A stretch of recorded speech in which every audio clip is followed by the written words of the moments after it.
Mettez pause, cherchez vous-même la solution avant de regarder la correction. Bonne vidéo. Pour cet exercice, on commence d'abord par nous rappeler que l'espérance de x plus y est égale à l'espérance de x plus l'espérance de y, où x et y sont deux variables aléatoires. Cette égalité est vraie que x et y soient indépendantes ou pas.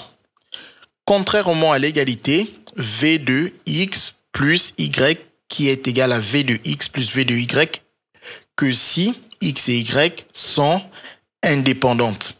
On vous dit la réciproque de cette égalité est fausse. Il faut voir ce contre-exemple où on vous donne la loi de x et on vous dit que y c'est le carré de x. On a bel et bien l'égalité qui est vraie, mais x et y sont dépendantes. On vous dit aussi de faire attention que même si x et y sont dépendantes, on peut avoir l'égalité qui est vraie, tout comme on peut avoir l'égalité qui est fausse. En prenant y égale à moins x, on obtiendra que la variance de la somme, c'est 0, et que la somme des variances, c'est le double de la variance d'une seule des deux. On vous rappelle que l'écart type est la racine carrée de la variance et que la variance est le carré de l'écart type. Et que la variance de ax, c'est a carré, la variance de x, et que l'écart type de ax, c'est valeur absolue de a, l'écart type de x. Ces deux égalités prouvent que la variance et l'écart type ne sont pas linéaires. Sinon, on aurait obtenu juste a, pas a carré, et on aurait juste obtenu a, pas valeur absolue de a. Dans cet exercice, on nous dit x est une variable aléatoire d'espérance 5,62 et d'écart type 0,04.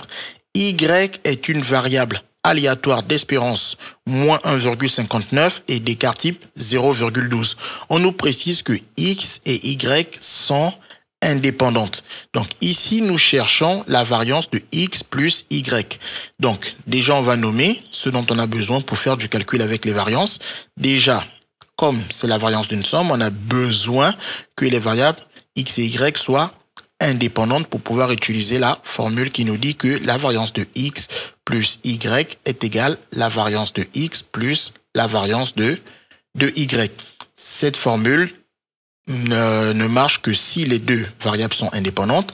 Par contre, à ne pas confondre avec celle de l'espérance qui marche même si les variables sont dépendantes ou indépendantes. Donc, ici, on a besoin de quoi d'autre? On a besoin de pouvoir calculer la variance de x. On ne nous a pas donné la variance de x, par contre, on nous a donné l'écart type de x. Donc ici, on peut remplacer la variance de x par l'écart type de x. Par contre, il faut savoir que la variance, c'est l'écart type au carré. Donc ça nous fait l'écart type de x au carré. Et pareil, dans l'énoncé, on ne nous a pas donné la variance de y, on nous a juste donné l'écart type de y. Donc pareil, on va faire la même chose, on va remplacer la variance de y par l'écart type de y au carré. Et ensuite, on remplace par les valeurs. Donc l'écart type de x est 0,04. Donc ici, je mets 0,04. Et l'écart type de y, c'est 0,12. Donc là, je mets 0,12 au carré. Et ensuite, je n'ai plus qu'à taper tout ça sur la calculatrice. Le résultat que la calculatrice me renvoie, c'est 0,016. Et ensuite, je regarde dans l'énoncé et je vois que la bonne réponse est la réponse B. Ce qu'il fallait découvrir. Les mathématiques, ce n'est pas juste la mémorisation de l'application de cours. Ça nous aide à comprendre le monde qui nous entoure et à prendre des décisions.